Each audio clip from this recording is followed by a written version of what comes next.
Eskwela iti tangatang. Eskwela iti tangatang. Nagadal iti tangatang pakasaknan iti pagtayengan, pagbiyagan, salunat kanda dumapay a pakasaknan dagiti umili. Eskwela iti tangatang. Eskwela iti tangatang. Serbisyo publiko ang mangidanon ken mangipalawag kadagiti impormasyon ken dakwat ti panagsukisok ang mangiturong iti panakaitag-ay ti panagbiag dagiti umili. Eskwela iti tangatang. Eskwela iti tangatang. Pagadalan ken rangtay dagiti umili a dumanon iti Mariano Marcos State University ken da dumapay nga ahensya ti gobyerno. Eskwela iti tangatang. Eskwela iti tangatang. Manggigan oras ti alas 12 papanalauna iti Malem, Miyerkules ken Biyernes iti DWF BAM 954 Radyo Pilipinas Lawag. Alas 11 agpapan alas 12 iti Altaw ti Martes ken Huwebes iti DWNI-FM 91.1 Radyo Karuba Burgos.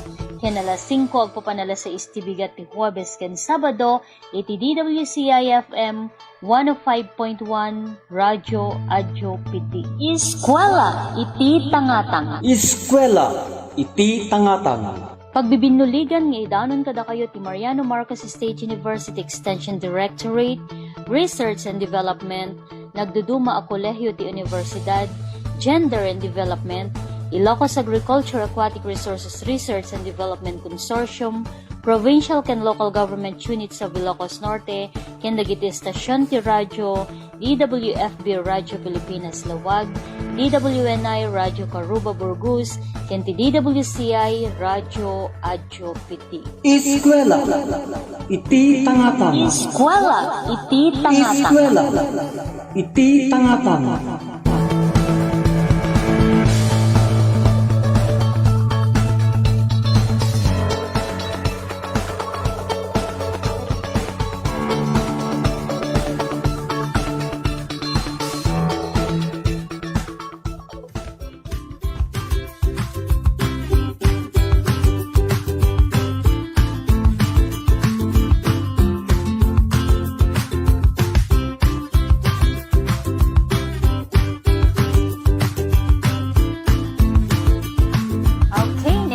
Miyerkules tayo amin na sa nga pada gagayem kang girabsat mi agsubli tayo na po iti programa ti eskwela iti tangatang tarabay iti pagtengan pagbiyagan salon at kenda dumapay kalpasan kakabsat iti dua alawas nga panagina na tayo iti programa kas nadakamat mi apo iti nauding parang iti programa tayo iti bulan iti Hunyo, particularly that was June 18, tinaudi nga topiko ngayon tayo danon, ket pakaseknan kakabsat iti panangmanehar tayo, kadagiti tarakan tayo nga dingwen, kang runaan na kada iti tiyempo iti panagtutudo. Nakadwa tayo idi ni Prof. Sian Vidad, manipod iti College of Agriculture, Food and Sustainable Development. Ken kasamaten iti nauding quiz tayo, that was our third quiz.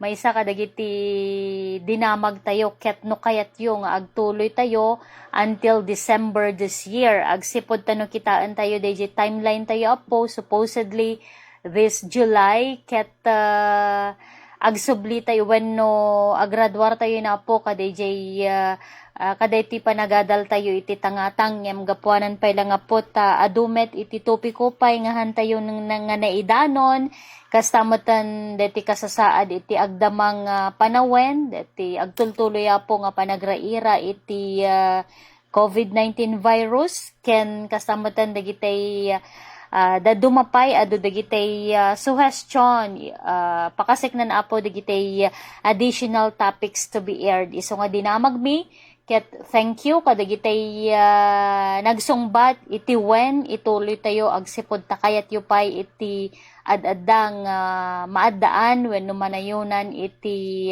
surusuro na pakasek na apo kadagitay nagdudu mga topiko nga idanon tayo iti programa no pay adamat apo dagitay nangidanon nga uray saan pay lang agsipod ta maira na apo iti tiyempo ti panagtalon ado dagiti aramide na po iti pagtatalunan. Alam maawatan mi gagayem ken kakabsat agsipud ta kadagiti nga tiyempo apo ket manarimaan iti panagbunubon, panagraep kang runaan na kadagiti luglugar nga adda iti masindadaan nga danom na apo ngem kadagiti areas nga agpanuray iti tudo dagiti rain-fed areas for sure adupay lang nga po iti gumawgawawa, but for the last 2 days iti ili tayo nga sarat ken diti syudad ti Batak kakabsat ket adu wenno napig sa basit iti tudo ket sapay takastamet kadagita luglugar yo gayem ken kakabsat tapno iti kasta ket dagiti mulmula tayo ket makaayat damot basit danom ti maysa kadagiti kang runaan nga kasapulan tayo kadagiti nga tiyempo tapno iti kasta ket maipaay dagiti kasapulan dagiti mula tayo gagayem ken kakabsat mi. Okay, anyaman na po iti aramidan tayo once again. Kumablao kami apo kadagiti sa amin nga enrollees tayo. Sapay tadda kayo pa ilang kadagiti sibay ti radyo makidanggay kada kami ti lasud ti maysa nga oras kakabsat ken syempre dagiti agdengdengag basit iti wenno agdengdengag iti radyo iti FB live wisenda kayo iti agtultuloy panarabay suportayo iti programa tayo ket iti dating nga gundaway maysa kadagiti karit manen nga sangsangwen iti probinsya tayo nga Ilocos Norte ken kangrunan na apo digiti agtartaraken ti baboy ket dayti panagraira iti African swine fever iti probinsya tayo nga Ilocos Norte particularly apo iti ili iti Solsona Ilocos Norte adda dagiti barbarangay nga affected ken some wenno maysa nga barangay sa diti ili ti Dingras ketala agtitinulong tayo po amuan tayo digiti rumbang aramidan tayo kasano tayo nga maliklikan detoy ana dagiti paggilasinan ana dagiti rumbeng nga aramidan tayo apo tapno iti kastaket maprebentaran iti panakaapektar dagiti taraken tayo gagayem ken kakabsat sapay ta sumurot tayo apo kadagiti anuroton alagadon hantayong agbengbegag kakabsat ta para kada tayo amin detoy maliklikan maprebentara na po iti panagwaras na tapno iti kasagat saan nga adda nga mangted iti dakkel nga problema kada tayo amin asa nga pada. Same is true with our problem kadagiti nga tiyempo apo dati agtultuloy panagnato meta po iti kaso iti COVID-19 virus iti probinsya tayo nga Ilocos Norte. Sumurot tayo apo, makidanggay tayo, makitinulong tayo iti gobyerno, dagiti anuroton tapno iti kastaket maliklikan iti agtultuloy nga panagwaras na dati nga virus, dagiti health protocols, wearing is caring, agarama tayo iti face mask, face shield, ken kasamaten dati panang avoid tayo pa ilang apo kadagiti mass gatherings ken kasamaten social distancing. Basit no basit apo tay mai-contribute tayo ngam no pagtitipunan tayo apo dakkel nga banag dayhan nga maramid iti may sa dududuangem ket di adda amin paset tayo gagayem ken kakabsat mi. So titinulong tayo kaasyan tayo dagiti vulnerable groups, sububing, senior citizen, dagiti adda iti agda mga rikrik na nagagayem ken kakabsat mi. Again, kadagiti sam amin nga enrollees tayo manipod kadagiti nagduduma nga ilili ti probinsya tayo nga Ilocos Norte diti syudad ti Batak iti syudad ti Lawag Corimao Badok kasamitin iti Pinili wenno iti Nueva Era Marcos Banna diti Solsona. Kumusta kayam amin? Pidig, Dingras, Vintar, iti Sarat, kasamiten diti Bacara, Pasukin, dagiti enrollees tayo met dita Banggi, dadapay dita Burgos, iti Provincial Government of Ilocos Norte, awan labas na, thank you apo, iti agtultuloy pa nakidanggayo kada kami, iti programa, ket itultuloy apo iti ag-message, no, dadagiti kayat yung ipadano na po iti programa, dagiti official numbers tayo wenno iti Facebook page, Facebook account iti MMSU Extension Directory. Manipod po iti extension services as usual Tinakin kabsat tumor si ganyo, kadwa tayo ti benig ti controls da kabayan Janubian ken ni kabayan may lagawiran. Itagtultuloy mata po pang panuporta iti Presidente tayo Dr. Shirley C. Agrupis ken syempre our station manager Ma'am Sally Calon Hepas. Ket tapno iti kastakat makaado tayo gagayem ken kakabsat intayo ni danon dati pakasaknan iti African Swine Fever manipod kini Dr. Melvin Bagot manipod iti Department of Agricultural Sciences particularly iti College of Agriculture, Food, and Sustainable Development. Morning, everyone. So, my task for today is to discuss African swine fever, or ito yung kadalasan nating naririnig sa balita or nababasa natin sa social media na ASF. Okay? So, I am Melvin Bagot. I am a veterinarian and currently working here at the Department of Agricultural Sciences, College of Agriculture, for Food and Sustainable Development or CAFSD. Okay? So bago lamang po ako dito sa Ilocos, so pagpasensyahan niyo po kung hindi pa po ako marunong mag-Ilocano. So yung discussion for natin today is mostly Tagalog. May mga ibang terms na hindi ko matatranslate sa Tagalog, so as is po siya na English. But I hope we can still, you can still understand, especially with the technical terms, but later maybe I will have a translation of the technical terms na magiging layman siya. Hopefully, I can do that. Okay. So, what is African swine fever? Check ko muna yung microphone ko, guys, ha? Kasi kanina, actually my second recording already. Kanina, hindi ko na on yung microphone ko. So, okay naman yung mic. Right? So, African swine fever is highly contagious viral disease of pigs. When we say highly contagious, so from one pig, pwede pong magmahawa yung isang baboy. Direct contact, later you will know the transmission, but mostly direct contact po siya. When we say direct contact, yung isang baboy ay may contact sa isang may sakit na baboy ng ASF. Pwede ring magkasakit yung isang healthy na baboy na walang ASF. Because the ASF is a viral disease of pigs. So I will present later the overview or the outline of my discussion. So you will know the organism and the species affected or the species that can be infected with the virus. So the disease can have a serious animal health, especially or exclusively for pigs, okay? And health and economic consequences. So African swine fever is considered by OIE. Kung narinig niyo na yung WHO, that is for tao, OIE naman is for animals. So this is considered an OIE notifiable disease. So that is why, if may mga duda kayo na may sakit yung mga baboy ninyo, inform immediately the local authorities para sila na mag-determine to perform sampling and diagnosis to know the definitive cause ng sakit ng mga baboy ninyo. Okay? So African swine fever is also known as Peste porcine africaine. Kasi yung sakit na ito is galing sa Africa. So, yung China na naririnig natin, yung mga sakit sa China is also, the infection is actually not originally coming from them. So, Africa po siya first na-discover. So, Peste porcina africana or Maladiti montgomery.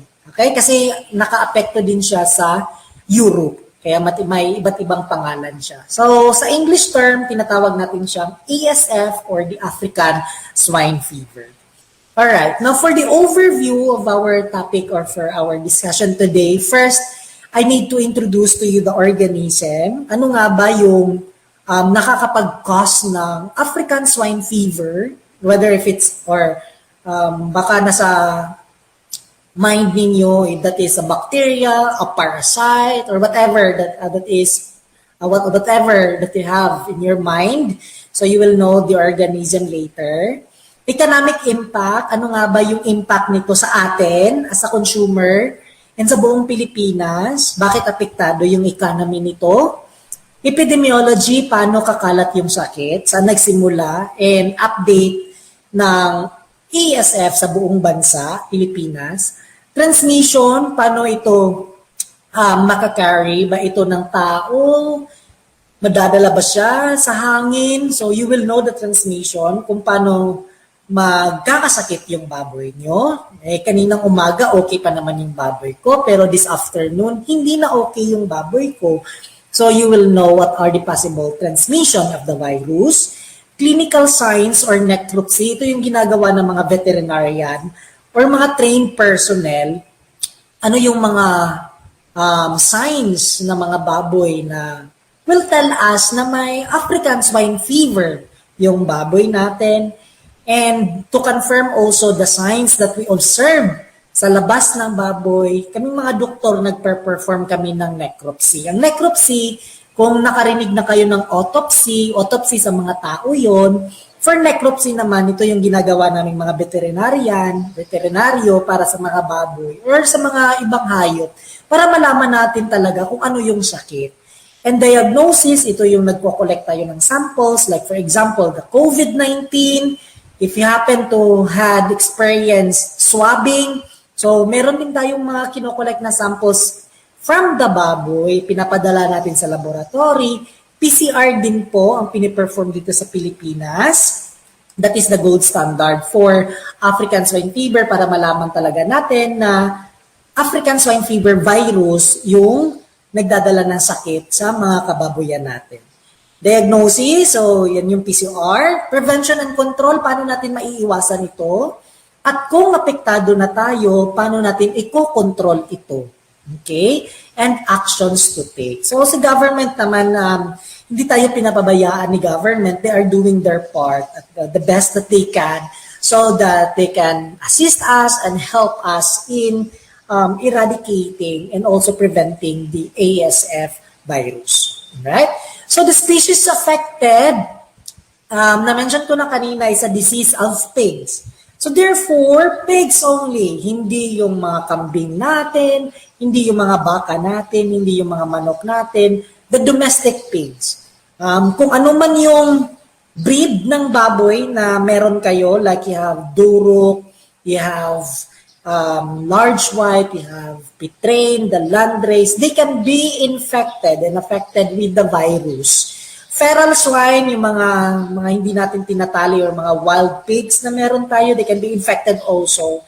And for the wild pigs na na-enumerate ko dyan, hindi naman siya present dito sa Pilipinas. Thankful tayo na wala tayong mga warthogs, wala tayong mga bush pigs, and other pigs that are reservoir or the carriers of this virus. So wala tayo dyan, so thankful tayo kasi yung importance nila is they can be a carrier of the virus. They can be infected or they can have the virus, but clinically, they cannot be infected clinically. So hindi sila nagpapakita ng clinical signs. So reservoir lamang sila ng mga ng virus na ito. So yun po yung mga species affected. So lahat ng baboy po, baboy only. Okay? For the ASF virus. So si organism, so na-mention ko na ilang beses, virus po siya. So coming from Asparviridae family, kung si coronavirus, corona. So Coronaviridae siya. So si ASF virus naman, Asparviridae, or coming from the genus Aspervirus. So it's a large envelope DNA virus. So malaki yung boses ko pag sinabi kong large. Importante na alam natin na large virus siya because, again, magandang balita kasi hindi naman siya easily nadadala ng hangin. So, unlike other virus na nagkukos ng sakit ng mga ibang animal species like manok, they have the Newcastle disease and the virus can be easily transmitted through air. Okay? But this one, since it is large, mabigat siya na virus, hindi siya madaling i-carry ng air papunta coming from one farm to another or different farms around the vicinity. Okay? So magandang balita po yan. Pero merong chance naman that they can still be carried over by hangin, pero ilang metro lang. Okay, so from where I am sitting now, only from few meters away from where I am sitting. Only RBO-DNA virus. Anong ibig sabihin yan? So sila lamang po ang virus na DNA na arthropod-borne DNA virus. When we say arthropod-borne, they are carried by the ticks, yung mga kuto ng mga baboy. And fortunately, wala tayo sa Pilipinas na mga uri ng kuto na yon, yung tinatawag nating Ornithodorus. Wala tayo niyan, kaya magandang balita yan for us. Pero bakit nagka-ASF virus pa rin tayo? Kaya wala naman tayong mga kuto na yon or yung mga baboy na warthogs. So you will know later bakit siya dumating sa Pilipinas at kumalat sa Pilipinas. Okay? And merong at least 20 genotypes. Okay? Ano yung mga genotypes? Di ba sa COVID virus, meron tayong naririnig na variants. So ano yung variants? Yun yung genotypes ng ESF. So like, we hear of Delta variant ng COVID. So sa ESF, meron din iba't ibang uri ng variants. So, depende kung anong uri ng variant, kasi may low virulence, meron ding high virulence. When we say high virulence, yan, nakakadulot yan ng 100% mortality. When we say 100% mortality, patay lahat yung baboy mo or yung baboy ng affected areas. Okay? So, depende kung anong variant yung dadapo sa farm. And it infects the monocytes and the macrophages. Ano ang mga ito? Ito yung mga cells na dumadaloy sa dugo. They are actually the cells that fight against bacteria, other microorganisms that causes disease to human and even animals.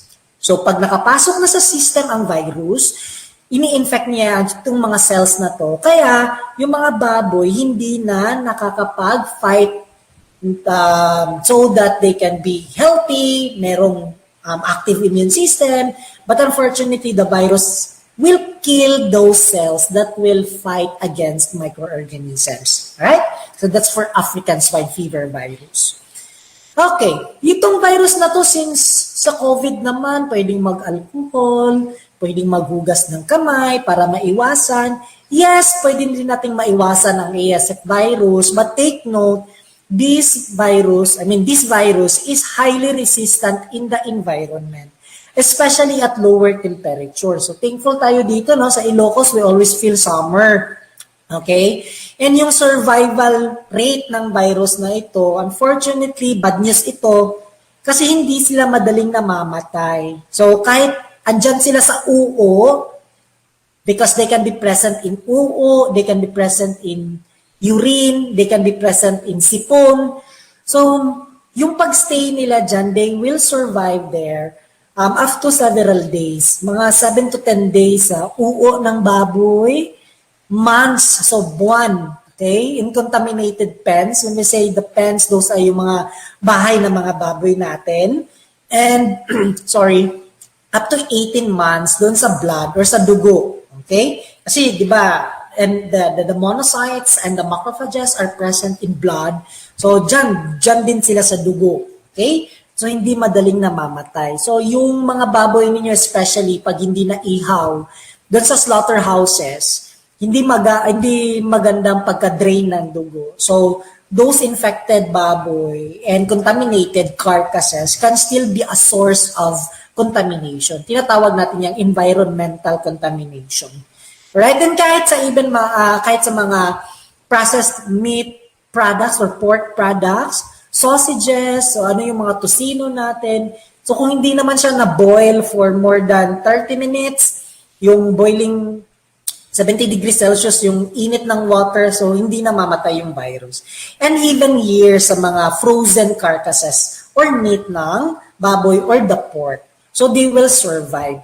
That is why later in our discussion sa part ng transmission, so you will know later how to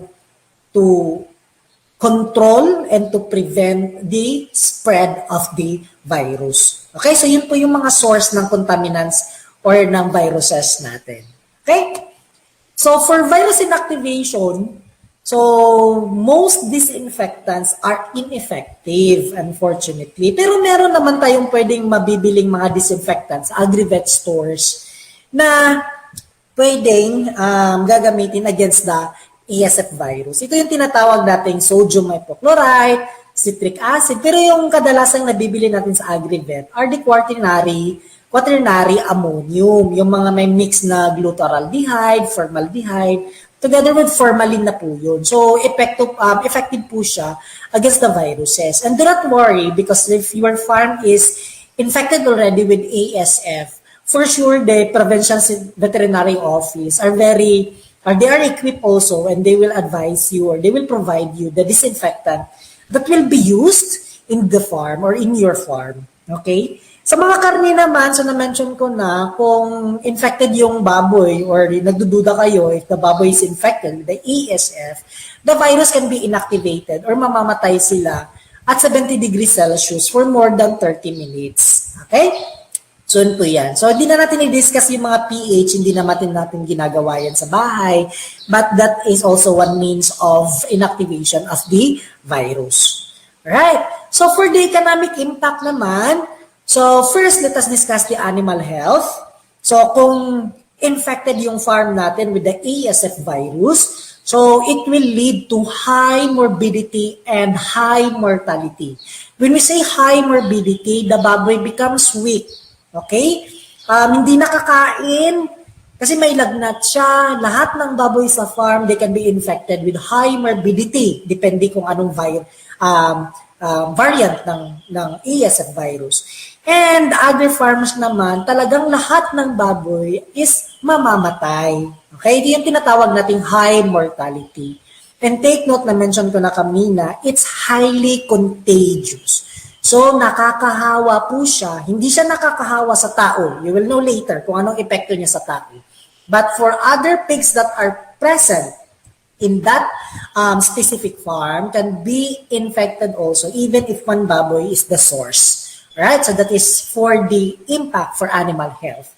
For the importation and exportation of pork products, like the meat or the pork, okay? So, hindi na tayo makakapag-export. So, may effect po yan sa economy natin, down yung economy natin.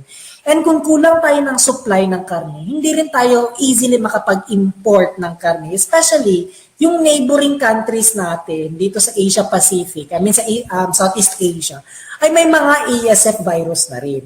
Okay? So, sa Manila, so anong impact ng economy niyan? Yes, big loss of economy, especially we are pork eaters, and in addition to that, magiging mahal yung kilo ng karne. So, normally 210 to 20 to 30, pero now, if you go to Manila, abot na yan ng 400 to 500. Okay, so may impact talaga, especially if you are fond of eating pork. Okay, so apektado din tayo. Movement restrictions, so parang COVID-19 din, hindi tayo easily, hindi tayo makapag-travel easily. So yung mga baboy din, restricted yung movement nila. So I know for sure this City Veterinary Office or the Provincial Veterinary Office of Ilocos Norte are actually monitoring the entry of all animals coming from infected neighboring provinces. So kung ano man yung mga affected provinces, I do not know if they still allow, parang hindi naman nag-allow ng mga baboy coming from those provinces. So kaya yung mga baboy na nabibili natin is galing only from Ilocos Norte. That is one means of preventing and avoiding this type of infection sa mga baboy natin. Quarantine and depopulation, unfortunately, yes. Pag may sakit po yung isang farm sa isang lugar natin, suspected na yung area natin as a whole community or municipality or a city, so there is a depopulation. So kung kahit 300, 1,000 mayang baboy mo, kukunin yan lahat, papatayin at ililibing. That is depopulation. Alright, pero may program naman si government. I know for sure that hindi tayo pinapabayaan, although it's not 100% compensation. But at least meron namang help na ini-extend government sa atin. Alright? And can be prolonged epidemic tulad ng coronavirus. It started 2019 as epidemic and it's now a pandemic. Mag to 2 years na tayo and wala pang masyadong established na vaccine. I mean, meron namang mga trials, nabakunahan na tayo. And unfortunately, for the ESF, wala din pong approved na vaccine. Although there is a vaccination rollout already for some other countries, also in Vietnam, but the Philippines are also applying na magiging parte tayo for the trials, okay, for the ESF vaccine. Okay, that's for the economic impact. Alright, for epidemiology, hindi ko na i-discuss ito. Actually, maraming slides ito, but we will just focus on the picture of this picture so that you will know how it started. So, nag-start ang sakit na ito sa Africa. Ito may red pa tayo. Yung blue, resolved na siya sa domestic, pero present pa rin siya sa mga wild pigs, warthogs, yung mga bush pigs. Sa Europe, so may blue, may red din. So meaning meron pa silang ASF virus, hindi pa siya totally na eradicated. And sa China, ito yung sa China. And sa Philippines, hindi pa ito updated. But the Philippine map now is very colorful. Ito po yung sunod na slide natin.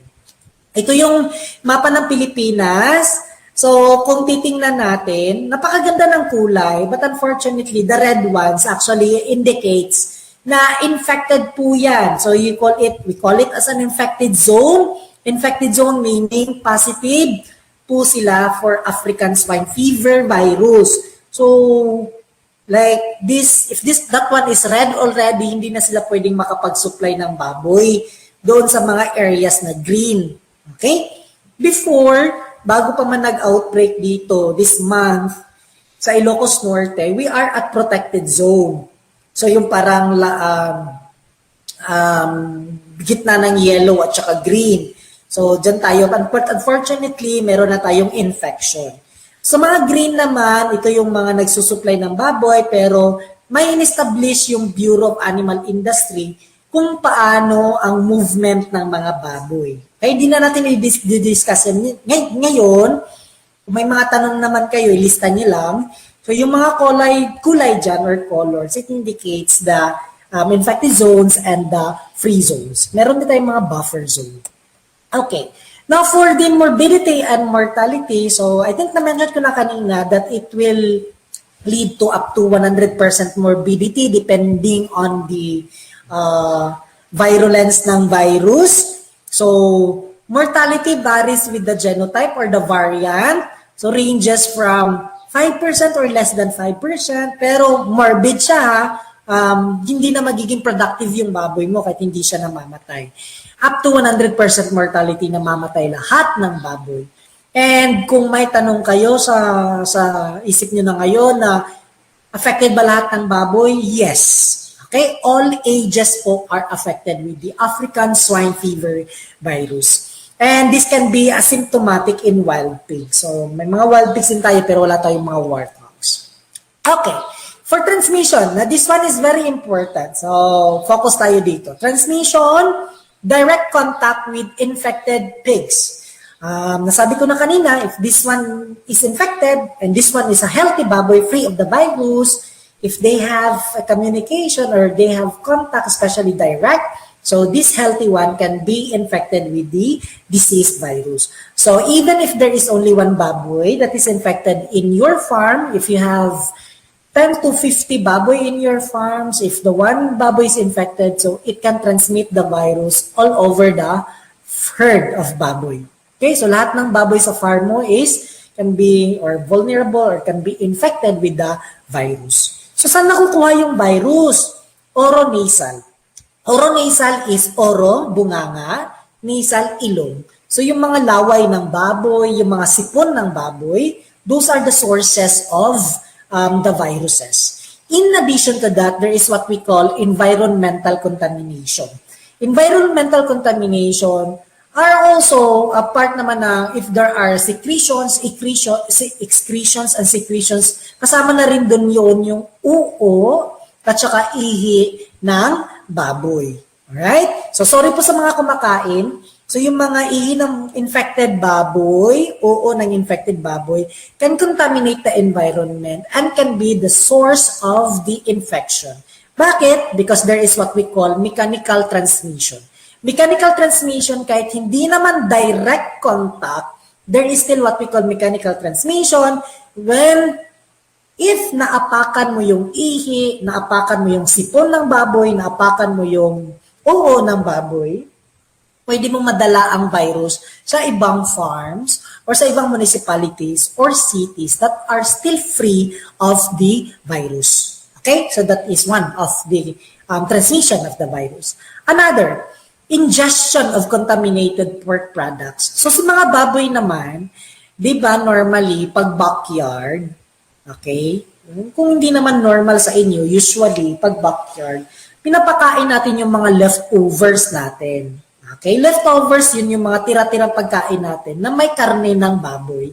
Hindi natin alam na yung karne na pala yun, yung karne na yun are infected with the virus. And the virus still survive in that karne because hindi siya naluto masyado.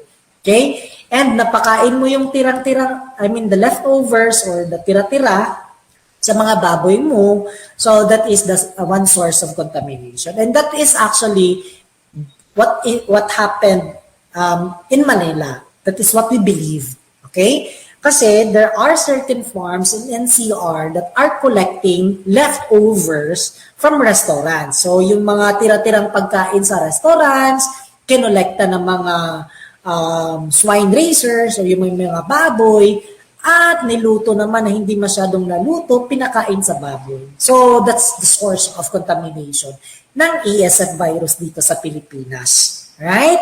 And carcasses. Carcasses, yung mga naihaw na may dugo pa, hindi masyadong na-drain yung dugo, and then na-transport from one infected area to other free areas. So yun yung bakit kumalat na yung virus dito sa Pilipinas. Right? So that is one means of transmission of the virus. Fomites, so yung nabanggit ko kaninang sipon, mga laway ng baboy, ihi ng baboy, dugo ng baboy, na-contaminate yan sa mga persons na nagtatrabaho sa farm, sa mga veterinarians. So we do not see them. Similarly with the COVID-19 virus, so nakuha namin sa sapatos, nakuha sa tsinelas, nakuha sa sasakyan, sa vehicles, the equipment, na contaminated with those excretions and secretions. That is also one means of the transmission of the virus. And vectors, fortunately, magandang balita kasi wala naman tayong ticks na ornithodoros dito sa Pilipinas. Alright? But there are studies, but not really that established, na sa mosquito, pwedeng carrier ng virus. Kasi yung virus, di ba, nasa dugo ng baboy. So, pwede rin si mosquito, but it's not really the main cause of the transmission here in the Philippines. Alright? And ito yung ticks na sinasabi ko, o yung kuto na nakikita nyo sa baboy, but this is not present in the Philippines. Kung ano po yung kuto na nakikita ninyo sa mga baboy ninyo, hindi po ito yung kuto na yun. So, we call this as ornithodoros soft ticks. Alright? So, hindi na natin i-discuss yan kasi wala naman tayong yan dito sa Pilipinas. Okay, parang ito na yung hinihintay ng lahat. Okay, meron tayong tinatawag na zoonotic disease. Pag sinasabi natin zoonotic disease, yun yung mga sakit ng hayop na pwede rin magkasakit yung mga tao. So, for the ASF, humans are not susceptible to African swine fever. So, pwede tayong makakuha ng virus, pero yung virus will not give us clinical signs or hindi siya nakaka-apekto sa system natin.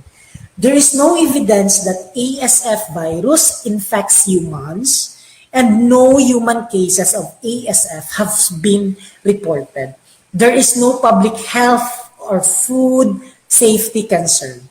So kung may nakain kang karne ng baboy tapos nabalitaan mo na may ASF pala yun, kung nagka-diarrhea ka, kung nag-vomiting ka, nagsusuka ka, well, that is not because of the ASF virus. Because there is no public health or food safety concern.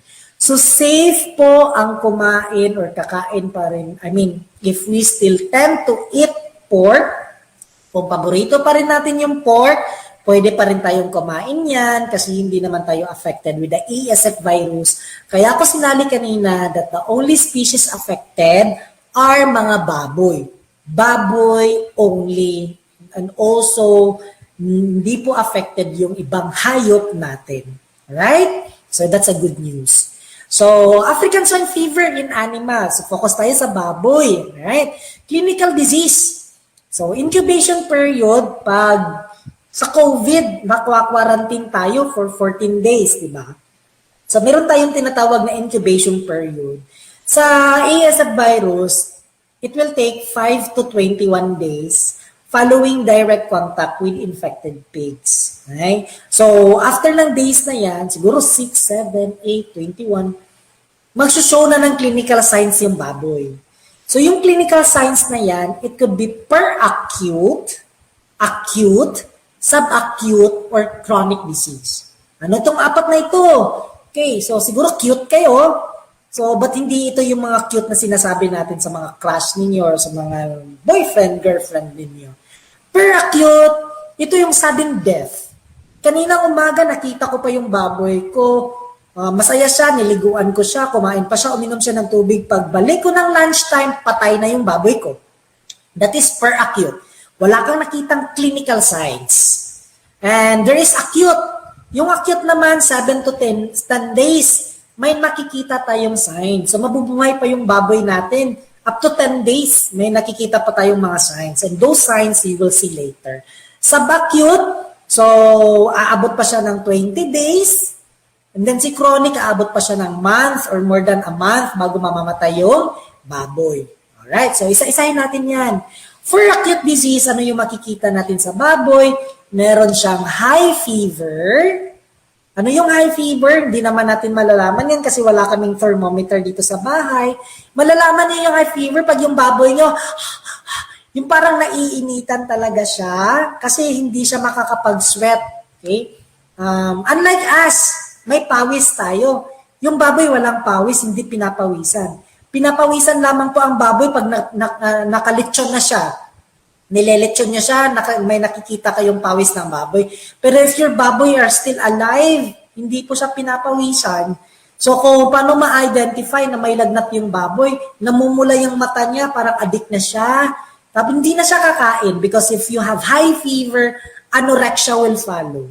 Anorexia, ano yun? Hindi na kakain yung baboy mo kahit gaano pa kamahal yung feeds na bibilhin mo para sa kanya, hindi na siya kakain. Lethargy, wala na siyang gana, weakness, matamlay na yung baboy mo, recumbency, hindi natatayo yung baboy mo, lagi na lang siyang nakahiga. Okay, yun po yung acute cases ng ASF. And pinakamaganda nito, kasi malalaman natin if ASF talaga, meron siyang erythema or cyanosis. Cyanosis, it could be bluish discoloration or purplish. Ano yon? Yung mag-blue na yung katawan ng baboy or purple or violet. There are hemorrhages in the skin and the snout of baboy.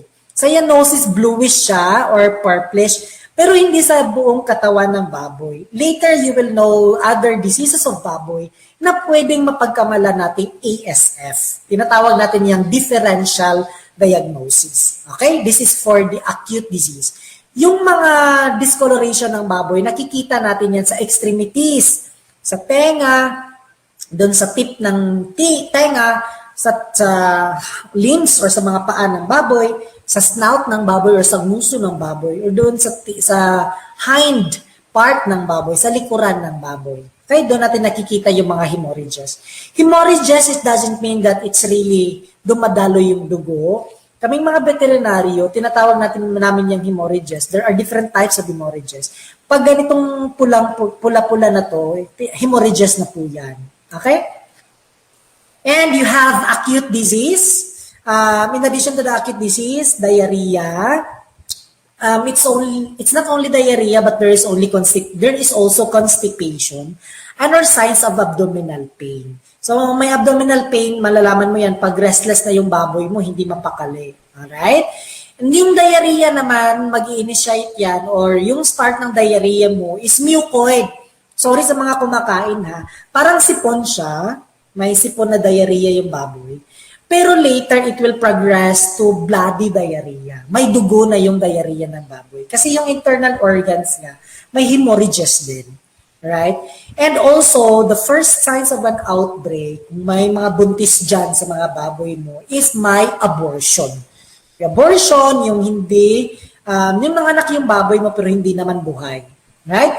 Sa respiratory signs naman, merong dyspnea, nahihirapang huminga yung baboy nyo. Di ba tayo, pag may lagnat tayo, may sipon tayo, nahihirapan din tayo huminga. Because yung may mga sipon natin sa upper respiratory tract and nasal discharges. So, kaya ito will also carry viruses because galing siya sa loob ng baboy. Alright? Dyspnea, nahihirapan siyang huminga. Makikita mo yung baboy mo, nakaupo parang aso. Because they need to breathe. And you call it as abdominal breathing. Nahihirapan silang huminga.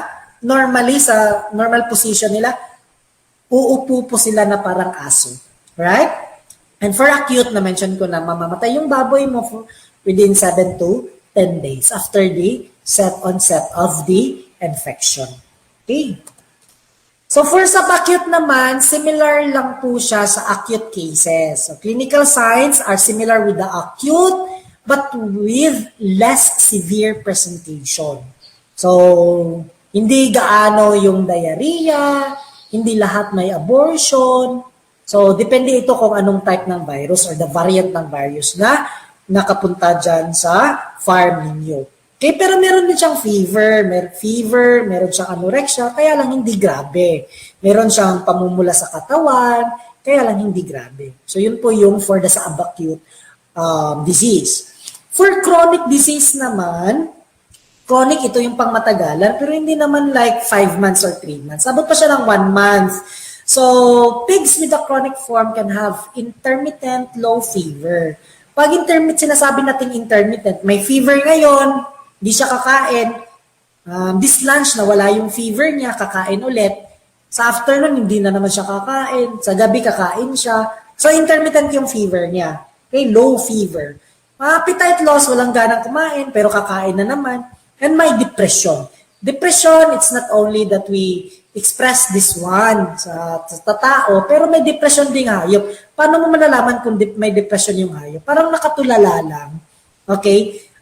Di mo alam kung may problema yung baboy mo, ayaw niya sa'yo, ayaw niya sa environment. Parang nakatulala yung baboy, malaki yung problema niya. Depression yan sa mga hayop. Okay? And stunting, hindi na tutubo yung baboy mo, may emaciation or papayat yung baboy nyo.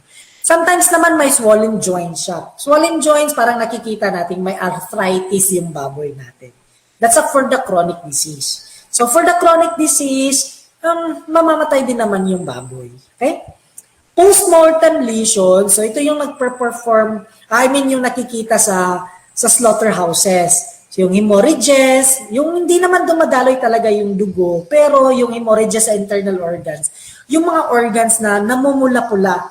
So there is reddening in the organs. So there are discoloration of the skin. So hindi na yan tatanggapin sa slaughterhouses, especially when they open the baboy and makita talaga nila na yung mga organs affected with the ASF virus are present.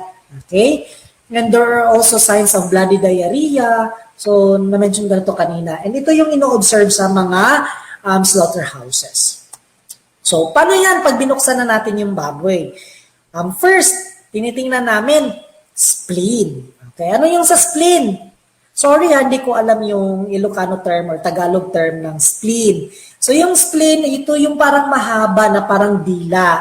Okay, sa loob ng baboy.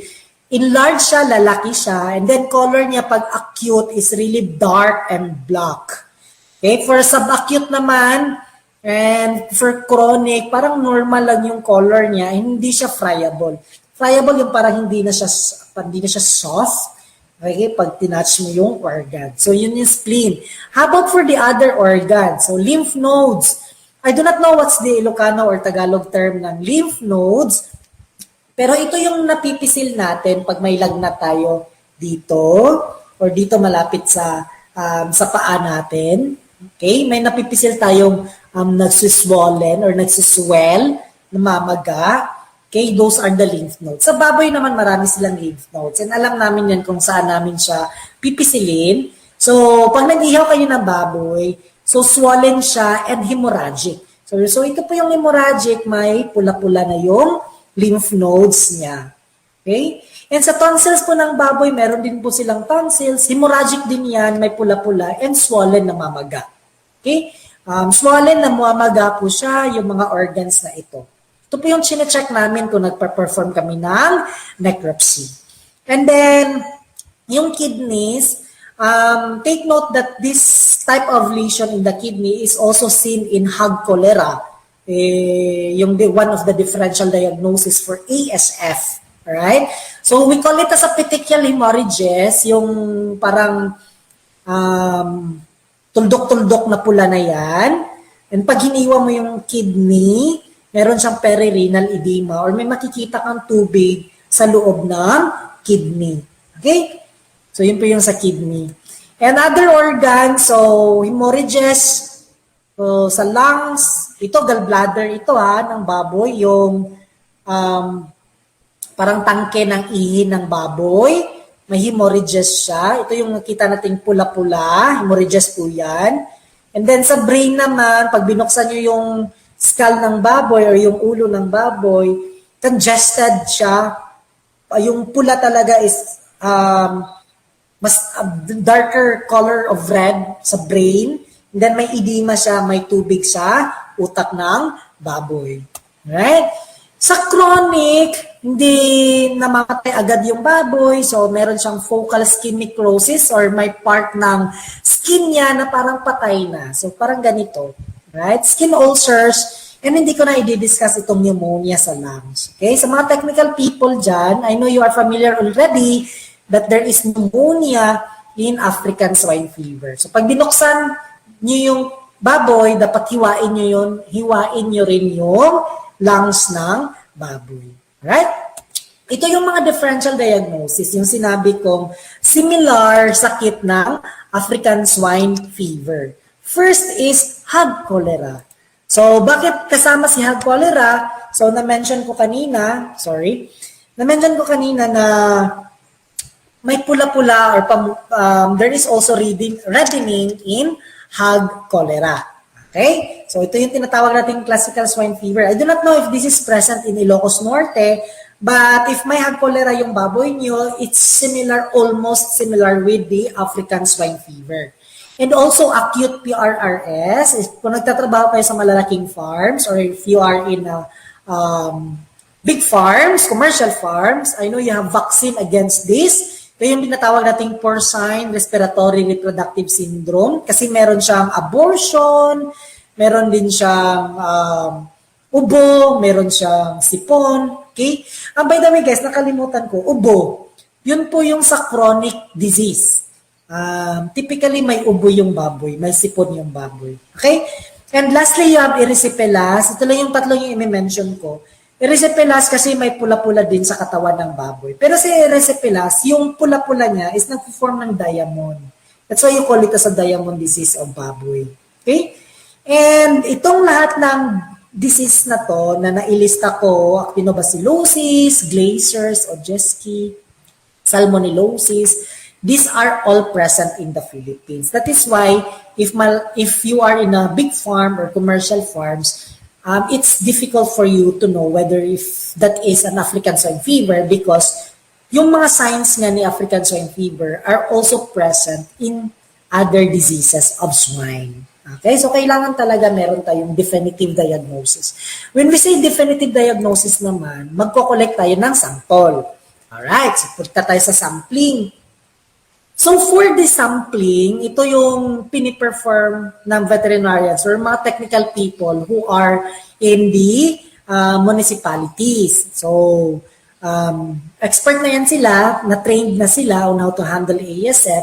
So, if affected kayo, just call their attention. Pumunta kayo sa City Vet, Municipal Agricultural Office, or inform the personnel in Provincial Veterinary Office or the PVO. na may duda ka na parang may ASF yung mga baboy mo, and they will perform sampling. And these samples naman ay ipapadala doon sa laboratories na nagper-perform ng PCR. Sa Pilipinas, PCR yung pinaka-common para malaman natin na if that is really African swine fever. Actions to take. So, this is a reportable disease or a notifiable disease. So, kailangan yung i-report agad ito sa authorities immediately. Okay? Especially in Ilocos Norte now, tumataas yung cases natin. Meron tayong mga neighboring municipalities that is positive already with the ASF. So, kung may duda kayo na may sakit yung baboy nyo, contact immediately the authorities na nasa munisipyo or sa city hall para matingnan agad ng mga tao. Alright? Ng city vet or the PVO. And kung may sakit na yung baboy nyo, huwag nyong iihaw. Okay? Huwag nyong iihaw kasi kailangan i-observe yan. And kailangan makuhaan ng samples para mapadala sa laboratory so that to determine if it's really ASF or not. Okay? So, cooperation lang po. Kailangan ng cooperation from our ends, veterinarians, so yung mga nagtatrabaho sa MAO, nagtatrabaho sa city vet, nagtatrabaho sa provincial offices, veterinary provincial office, we need you to cooperate with us, okay? Para let us eradicate together the ASF and to prevent also ASF na pumunta sa ibang lugar, especially the whole Ilocos Norte is not infected yet with the African swine fever. Right? Diagnosis, so PCR lang muna yung i-discuss ko sa inyo. So, similarly with the COVID-19, may collection of swab. So, sa sampling naman, dugo, kukuha ng dugo, kung buhay pa yung baboy, yung mga lymph nodes, tissues, yung mga organs, okay, yung mga lymph nodes, kukuha ng samples doon sa kidneys, tapos, ipapadala sa mga laboratories na nagpe-perform ng PCR. Then, several days may result na po if that is an African swine fever virus. So, kailangan ng cooperasyon natin. Alright? Treatment, unfortunately, wala pong treatment for ASF. Tulad ng COVID-19. No treatment should be attempted. Although, na-mention ko na may vaccine. I don't know if na-mention ko na earlier. May vaccine, wala pang vaccine pero on trial na po ang vaccine. I think part po yun, Vietnam is part of the trials ng vaccine. So na-roll out na po ang vaccine trials and the Philippines is applying na maging parte yung Pilipinas na makapagbakuna. Maging part siya ng trial ng bakuna. Okay? So no vaccine available yet that can be purchased commercially. It's not commercially available. So, hindi pa tayo makakabili ng vaccine nito. Trials pa po ang mga bakuna for ASF. So, nasabi ko na tumawag agad ng health authorities. So, yung mga veterinarians, yung mga personnel sa municipal agricultural offices, sa city veterinary office, and the provincial veterinary office if may duda kayo. And unfortunately, the population is the primary steps of the government para hindi na lumala yung sitwasyon. So for example, yung mga municipalities na affected already here in Ilocos Norte, nakikita natin sa social media, naririnig natin sa radyo, nakikita natin sa telebisyon, na kinukuha na yung mga baboy nila. That is to prevent further infection or contamination in the whole province. Okay? And may mga restriction na rin ng movement ng mga baboy. So, bawal na yung mga baboy na galing sa mga lugar na yon, and bawal din na yung mga baboy from other provinces that are infected dito sa mga lugar na wala pang ASF. Okay.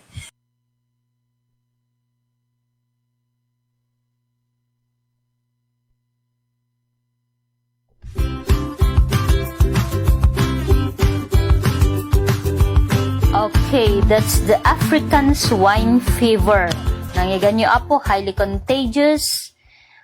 Alisto nga mayakar, kastameten in terms of mortality, no natamaan dagiti tarakan tayo apo kat 100% iti apektaran na kadagitay taraken tayo apo. Iso nga makidanggay tayo apo iti gobyerno, digitay maseknan, iti pananglaped, panangprebentar tayo po iti agtultuli panagraira deti African swine fever. Ket nangiganyo apo deti first of a series into no umayng sumaruno parang manen iti programa tayo ket intayon ti idanon deti prevention apo, how to prevent kasano nga control prebentaran tayo apo deti panagwaras wenno panagraira deti African swine fever. Ituloy nanto apo nga i-discuss dagiti frequently asked questions pakaseknan apo iti dating nga sakit. Ket before tayo nga pumakada gagayem ken kakabsat, saludsud man gagayem kakabsat, no, damit lang naala tayo kadagitay in-discuss ni Doc Melvin, kasano nga ma-transmit, kasano nga mayakar daytoy sakit deti African swine fever. I-text lang kadagitay official numbers tayo po iti quality tangatang kasameten i-message yo iti Facebook page iti MMSU Extension Directorate. No, dadagiti additional questions yo po ipadanon yo tapno iti kasi intayin to met idanon kani Doc Melvin ta inayon tayo daw po nga songbatan na into no sumaruno nga parang iti programa tayo is quality tangatang. Again, our question, kasano nga ma-transmit, kasano nga maiyakar deti sakit nga African swine fever. Okay? Awanin iti oras tayo pa iti dating agundaway. Once again, thank you. Iti agtultuloy supportayo amin sa ngapada. Itinagan iti kinakadwali iti Benedicti Controls. Kabayan Tinubian, kabayan may lagiwiran. Iti agtultuloy panarabay metapo. Iti station manager tayo, Ma'am Salpas. Iti very supportive University President Dr. Shirley Siagrupi Sinikin Gamsatyo Mercy Ganyo Pumakadan. Yabis min naman na po ti panagdingig yo into no umay when sumarunong parang ti programa tayo. Babay na po.